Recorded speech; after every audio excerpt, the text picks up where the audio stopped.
fortunate to have the study session for construction. Good afternoon, everyone, on August 7th. All right, well, thank you for having us. We're excited to get started here. We're going to begin our construction update with a little grand lawn presentation and some talking points, and then we'll continue on with the rest of the projects. Amin, I'll let you go ahead, take it away. Good afternoon, everyone.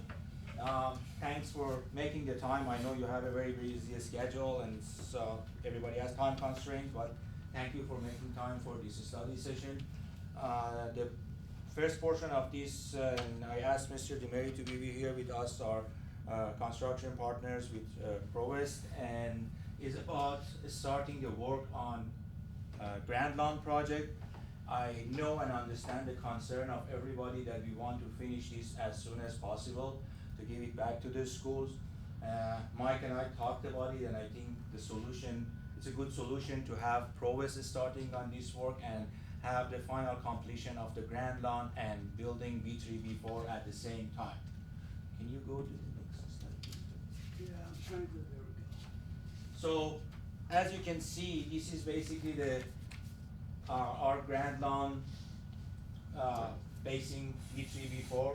So our goal is to finish as much as possible because we are going to be in construction for building C.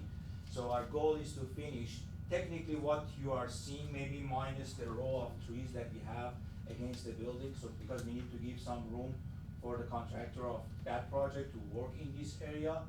But mainly everything that you see in this view is going to be complete. That's the goal, to finish all of this by July of next year. Next, please.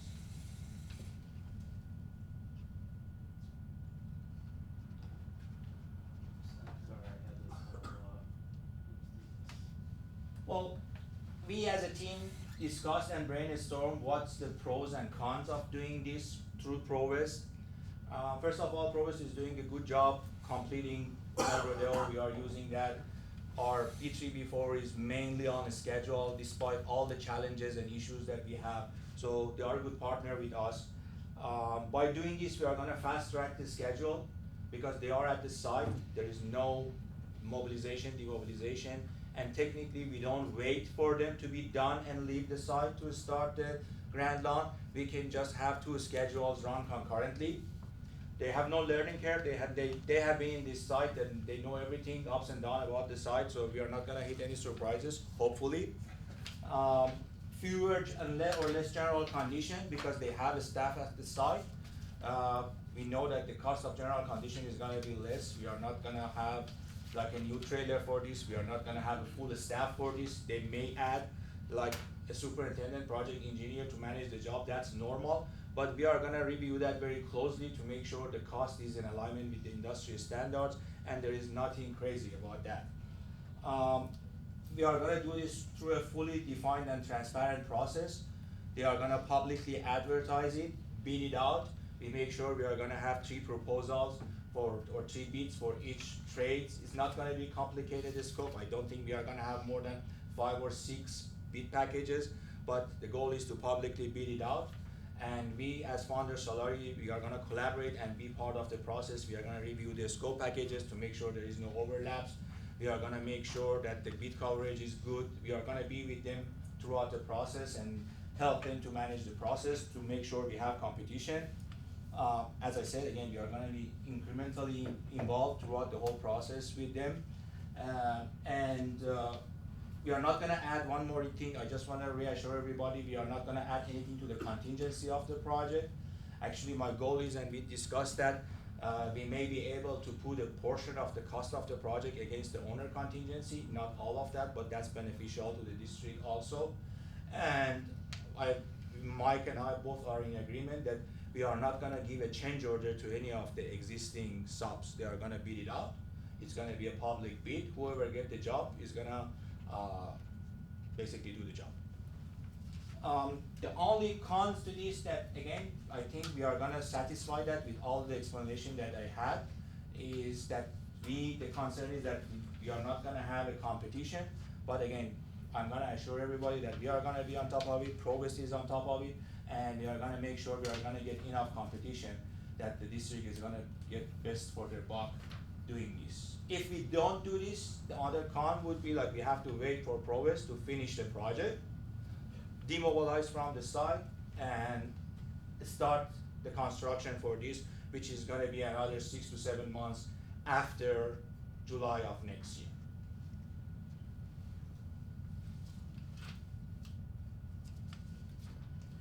This is the timeline that we have in mind. So again, we have a pre-construction services agreement which is gonna cover those services that we taught, putting together scope packages, bidding out, advertising. They are gonna also do a survey from the site to make sure that the design is accurate and basically matches the existing condition. So with the approval of that pre-con services, the clock is gonna start clicking. Our goal is to have these pre-construction services complete by around January, and which includes the bid and award for the project. So we are gonna come back for an additional or amendment to the GMP at that time. And hopefully we can finish the construction by June or July of next year, at the same time that we are delivering B3, B4 to the district. Any questions so far about this portion of the presentation? So, a quick question. So when you say, when we look forward to the completion, like in June 2025, so that means that it's fully accessible by students and they will be able to use it, you know, however Yes. they care to use it? Okay. Yes. And then how close will they be to the other active construction sites? Well, if you go, I think we Yeah. have another slide that basically shows the boundaries. So technically, this is how it's gonna look like. Okay. So this is gonna be fenced off. It's gonna be the construction site for the other project. This is the portion that's gonna be complete and accessible to everyone. Okay. Thank you. Thank you. Yeah, I mean, from what I can tell, just to confirm that you agree, but something tells me you do, I feel like you're really working around the one con, you know, and addressing it together as a team and with our construction partners. And so I just wanna thank you all, for bringing us to this moment. It's really exciting, and, you know, to know that from a consumer perspective, you know, from a student perspective, I do hear from the students, and they do ask for the front lawn. So for them to be able to have this, and for B3 and B4 to make this kind of an impact where all the kids can use the front lawn, less than a year from now is, you know, magical. And it's really putting, you know, a lid or closing a chapter for all of us, I think.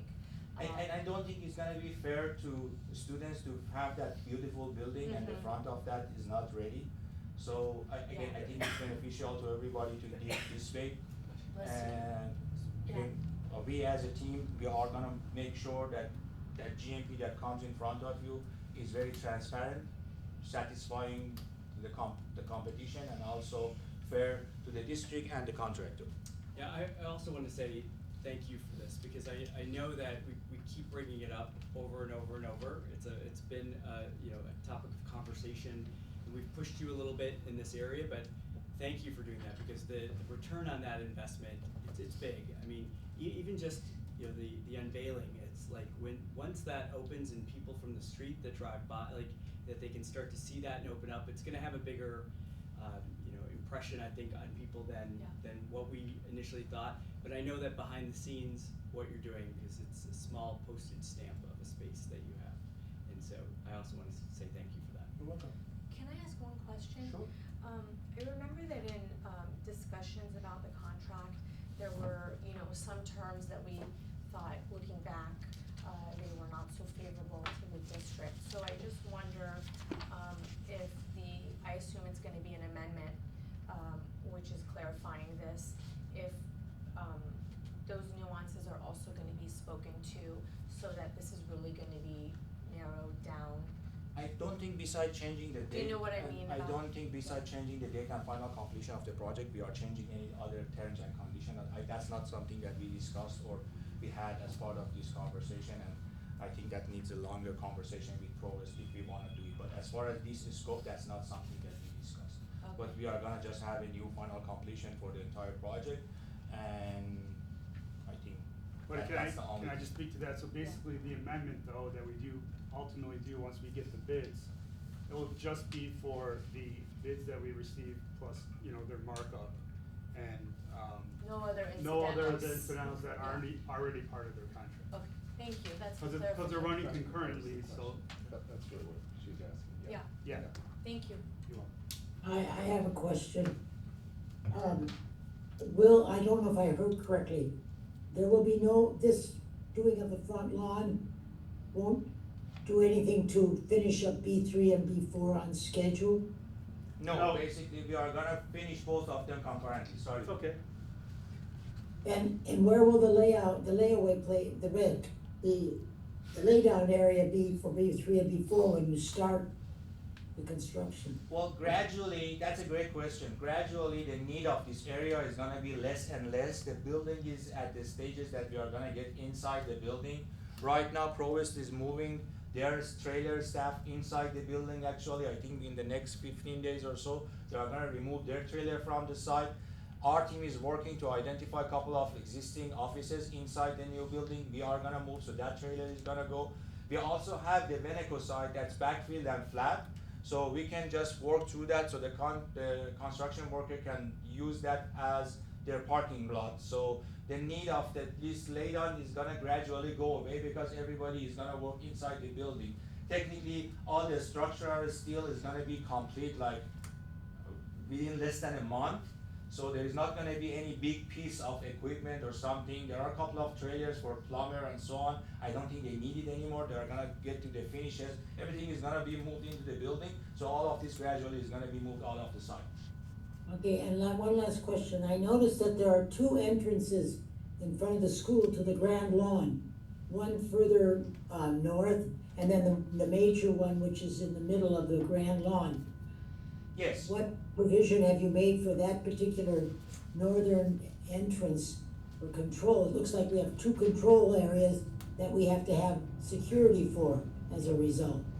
So looking that's, forward to security, how is that gonna be controlled, that upper entrance? that's up to the district at which one of these gates is gonna be utilized.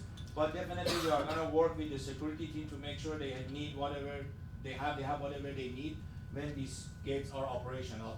As far as what our concern is, these gates are gonna be lockable and locked. So again, as far as operation, we need to work with the security team to see which one they are gonna utilize. And, Mrs. Marcus, we already started that conversation with Mark Mead, and, we discussed that possibly that more northern gate, on Moreno would be used for ADA accessibility. Otherwise, most of the students will come in the middle of the campus. Thank you. You're welcome. One more, sorry, just since we're on the topic, do you, and also, of course, this is a question for you, Dr. Breggy, do you foresee that there will also be a higher fence of some sort?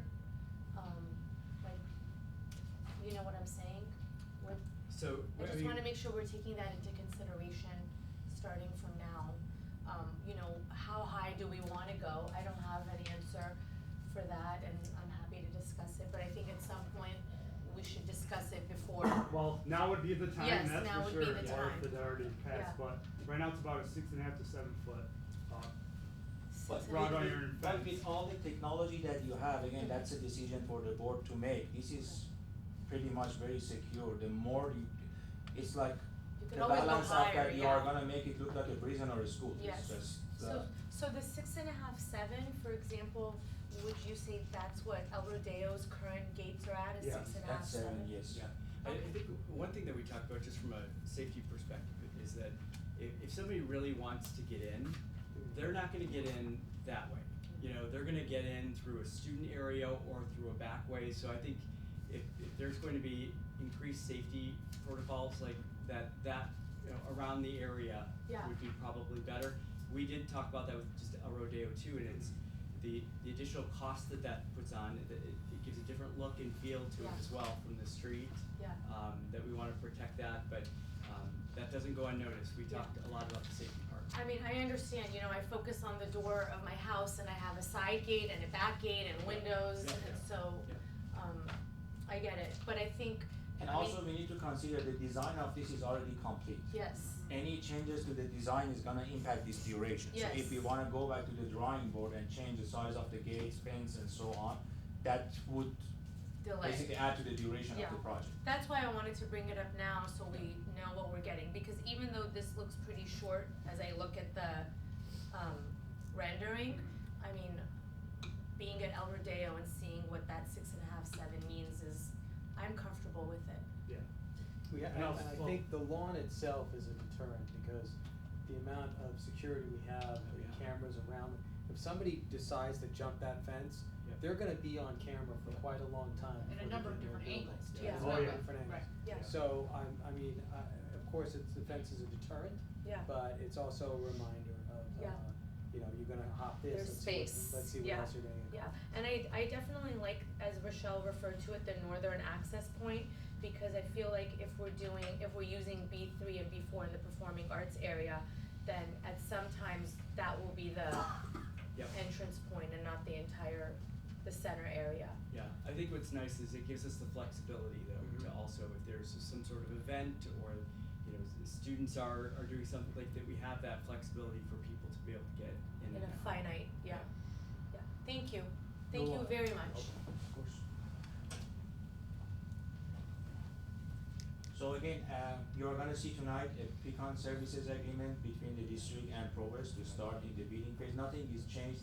This is the last layout of the area with the, trees and so on that was extensively discussed in one of the board meetings. Can we go to the next slide, please? Let me see if I can do it from here.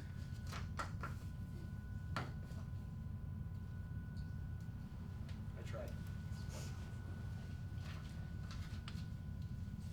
Rochelle, are you able to hear us? In general, you doing good? Pretty much, it comes in, I'm doing all right, I'm trying very hard to hear. Okay, you let us know. So that would basically complete the part of our study session. Mr. Demary, you're more than welcome to hear the rest of it, or if you wanna leave, if you don't have any other questions for Provost, Okay, it's up to everybody? you. Thank you for Good to joining see you. us. Thank Bye. you so Good to much. see you. Okay, Thank you. Yeah. So I have a lot of good news. We are moving forward and basically fast forward in a lot of different aspects of the projects. I just want to go back to our team. Just a refresher. Kimberly from that corner, Kimberly Emerson is our budget coordinator taking care of all the money. Saeed Shakiri was our project manager.